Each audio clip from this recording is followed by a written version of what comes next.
Hello friends, आज का हमारा इम्पोर्टेंट टॉपिक है डायमेंशनल एनालिसिस, जो कि क्लास 11th के लिए काफ़ी इंपॉर्टेंट टॉपिक है। तो इसमें हम सीखेंगे किस प्रकार से किसी फिजिकल क्वांटिटी का हम डायमेंशनल फॉर्मूला डिराइव करते हैं और बनाते हैं। तो सबसे पहले उसमें चलता है, सबसे पहले एसआई यूनिट में देखा जाए तो मास, लेंथ और टाइम्स। जो एसआई यूनिट में मास की जो एसआई यूनिट क्या होती है, केजी होती है, और लेंथ का होता है मीटर, और टाइम का होता है सेकेंड। तो मास के लिए हम एम यूज़ कर लेते हैं, कैपिटल एम, और लेंथ के लिए कैपिटल एल, और टाइम के लिए टी। तो किसी फिजिकल क्वांटिटी का डायमेंशनल फॉर्मूला किस प्रकार से बनाया जाएगा वो देखते हैं। सबसे पहले आपका सपोज करिए लेंथ है। लेंथ के लिए आप मीटर यूज़ करते हैं, तो हम मीटर लेंथ के लिए कैपिटल एल यूज़ करना है, तो ये एल हो जाएगा ओनली। और यहाँ पे जो मास है वो जीरो हो जाएगा, और टाइम क्या हो जाएगा, जीरो हो जाएगा। तो हम जनरली इस लेंथ के डायमेंशनल फॉर्मूला को अगर ये भी लिखें तो भी करेक्ट है, या फिर हम इसको लिख दें ओनली एल तभी करेक्ट है। सेकेंड, आप देखते हैं एरिया। एरिया फिजिकल है, किसी भी रेक्टेंगल का जनरली एरिया दिया जाए तो हम मोस्टली लेंथ इनटू विड्थ लिखते हैं। तो लेंथ में क्या होता है, लेंथ जो आपका होता है और विड्थ दोनों मीटर में चलता है, इसलिए हम इसको लगा देंगे, यानी कि लेंथ के टर्म्स में यहाँ पर हम लेंथ है दोनों, तो एल एल सेट कर दिया जाएगा, तो ये बन जाएगा एल का स्क्वायर।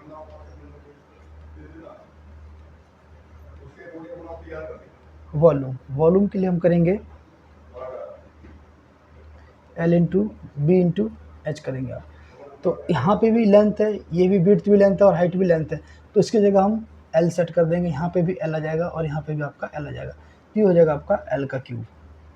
तो जो वॉल्यूम का ऐसे मात्रा क्या होता है, मीटर क्यूब, और एरिया का क्या हो गया, एल स्क्वायर हो गया, तो ऐसे मात्रा क्या हो गया इसका, मीटर स्क्वायर। और लेंथ एल होता है, तो सिर्फ ये आपका मीटर में रह जाएगा। हम अगर यदि डेंसिटी की बात करें तो डेंसिटी आप देखें,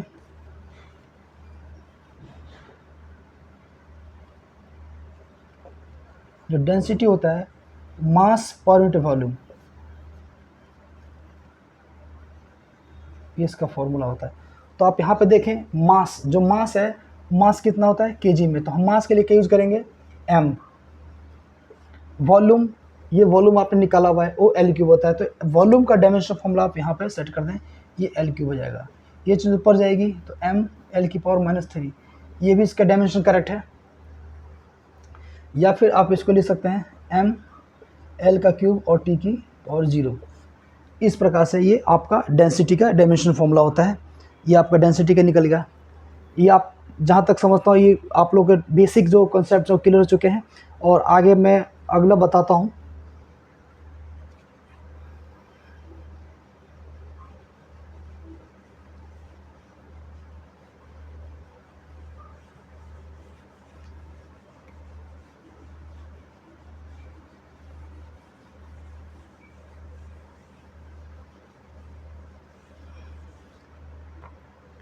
यहाँ पे देखें प्रेशर, अगर प्रेशर का हमें डायमेंशनल फॉर्मूला निकालना है तो प्रेशर का फॉर्मूला होता है force acting per unit area, force upon area हो गया इसका डायमेंशनल फॉर्मूला। तो फोर्स आपको निकालना है, तो पहले हमें फोर्स का डायमेंशनल फॉर्मूला पता होना चाहिए और एरिया का डायमेंशनल फॉर्मूला पता होना चाहिए। तो फोर्स का जो डायमेंशनल फॉर्मूला होता है वो होता है एम एल की पावर -2 अपॉन में एरिया, यानी कि L square. Area L square कर देंगे तो ये चीज़ ऊपर जाएगी, ये हो जाएगा एम एल टी की पावर -2 इंटू एल की पावर -2, ये इससे सॉल्व हो जाएगा। तो यहाँ पर बन जाएगा एम एल की पावर -1 और टी की पावर -2। तो ये आपका प्रेशर कहें या फिर स्ट्रेस कहें, उसका डायमेंशन फॉर्मूला आपका ये हो जाएगा एम एल की पावर -1 और टी की पावर -2। ये आपका डायमेंशन फॉर्मूला से प्रेशर का निकल जाएगा। नेक्स्ट देखते हैं।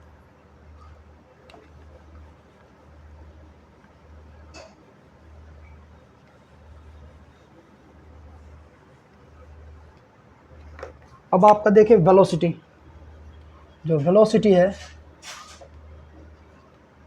वेलोसिटी क्या होता है, the rate of change of displacement with respect to time.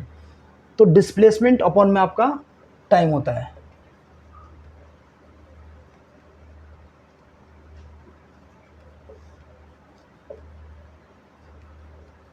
तो डिस्प्लेसमेंट एक डिस्टेंस है, उसके लिए हम यूज करेंगे एल, और टाइम के लिए यूज करेंगे टी।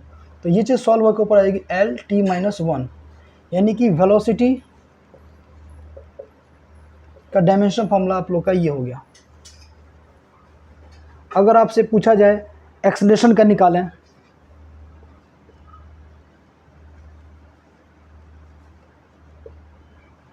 एक्सेलरेशन का डायमेंशन फॉर्मूला, तो एक्सेलरेशन की डेफिनेशन के अकॉर्डिंग हमें इसका फॉर्मूला पता होना चाहिए। The rate of change of velocity is called acceleration.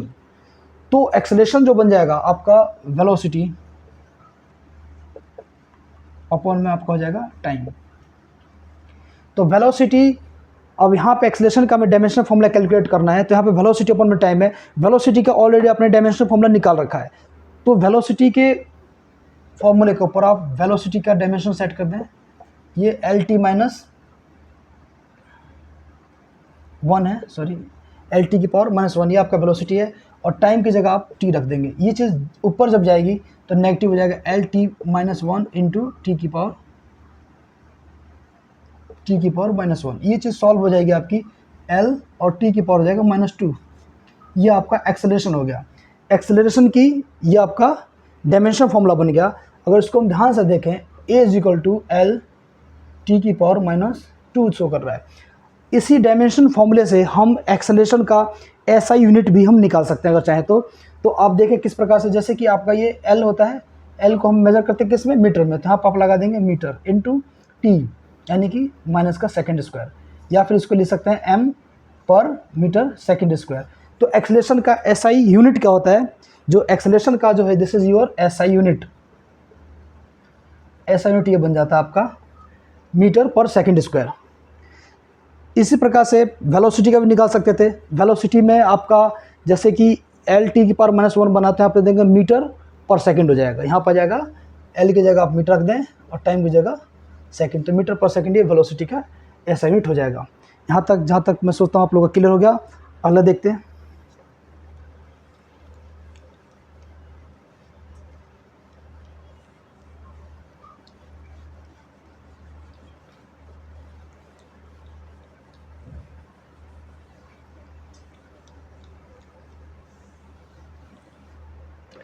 अब यहाँ पे देखें आपका फोर्स, जो फोर्स का फॉर्मूला होता है आप लोग जानते हैं, पहले पढ़ा होगा। फोर्स होता है मास इनटू एक्सेलरेशन,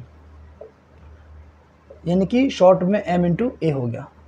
अब हमें फोर्स का डायमेंशन फॉर्मूला निकालना है, तो यहाँ पे m होता है मास, इसकी जगह m रख देंगे। अभी पीछे आपने स्टडी करा कि एक्सेलरेशन का जो डायमेंशन फॉर्मूला होता है एल टी की पावर -2 होता है, तो ये हो गया m एल टी की पावर -2। ये आपका फोर्स का डायमेंशन फॉर्मूला होगा। ये आपका इस तरीके से निकल गया। अब आप दूसरा देखते हैं। सपोज करिए आपने फोर्स का निकाल लिया, अब आप देखते हैं वर्क का निकालते हैं। वर्क, सबसे पहले वर्क डन क्या होता है, when a force is applied on a body, when it displace some distance in direction of applied force is called work done. Work जब ही होगा जब हम किसी ऑब्जेक्ट पे फोर्स लगाएं। जैसे सपोज करिए ये आपका सरफेस प्लेन है, ये आपका ऑब्जेक्ट है,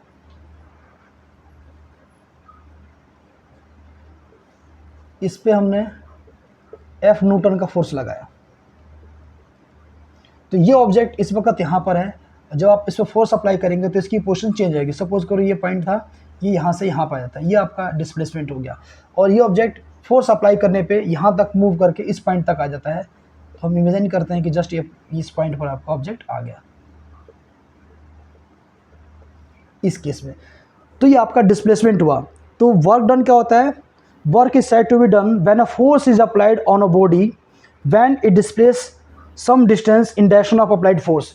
जब किसी ऑब्जेक्ट को हम फोर्स अप्लाई करते हैं और ये ऑब्जेक्ट जिस डायरेक्शन में हमने फोर्स अप्लाई करा है उसी डायरेक्शन में अगर सम डिस्टेंस को कवर करता है या डिस्प्लेसमेंट कवर करता है तो आपका वर्क डन कहलाएगा। तो work done is equal to हो गया फोर्स मल्टीप्लाई बाय डिस्प्लेसमेंट। तो इसमें आप देखें फोर्स का जो फॉर्मूला होता है, फोर्स का जो डायमेंशन फॉर्मूला था अभी आपने निकाला है एम एल टी की पावर -2, और एस फॉर डिस्प्लेसमेंट, यानी कि डिस्प्लेसमेंट भी क्या है, लेंथ है, लंबाई है, तो उसके लिए आप एल का प्रयोग करेंगे, तो यहाँ पर हम एल लिख देंगे। तो ये आपका सॉल्व होगा एम, ये एल इंटू एल हो जाएगा एल का स्क्वायर और टी की पावर -2। तो एम एल स्क्वायर टी की पावर -2, ये आपका वर्क डन का डायमेंशन फॉर्मूला हो गया। और वर्क डन का वर्क का जो ऐसा ही मात्रक होता है जूल, जिसको हम जे से डिनोट करते हैं, आपका जूल होता है। फोर्स का हो गया न्यूटन, आप इसको कैलकुलेट कर सकते हैं। तो इस प्रकार से कुछ बेसिक डायमेंशन फॉर्मूले हैं। जहाँ तक उम्मीद करता हूँ आप लोगों को समझ आ गए होंगे। अगर कोई चीज़ क्लियर ना हो तो मेरे कमेंट सेक्शन में आप कमेंट कर सकते हैं, ताकि मैं इसको दोबारा से आप लोगों के लिए अच्छी तरह से एक्सप्लेन कर सकूं। और मेरे लिए जहां तक उम्मीद है कि आप लोग मेरे इस टॉपिक को समझ चुके होंगे। आप सभी लोग का मेरे यूट्यूब चैनल पर बने रहने के बहुत बहुत धन्यवाद तथा जय हिंद, जय भारत।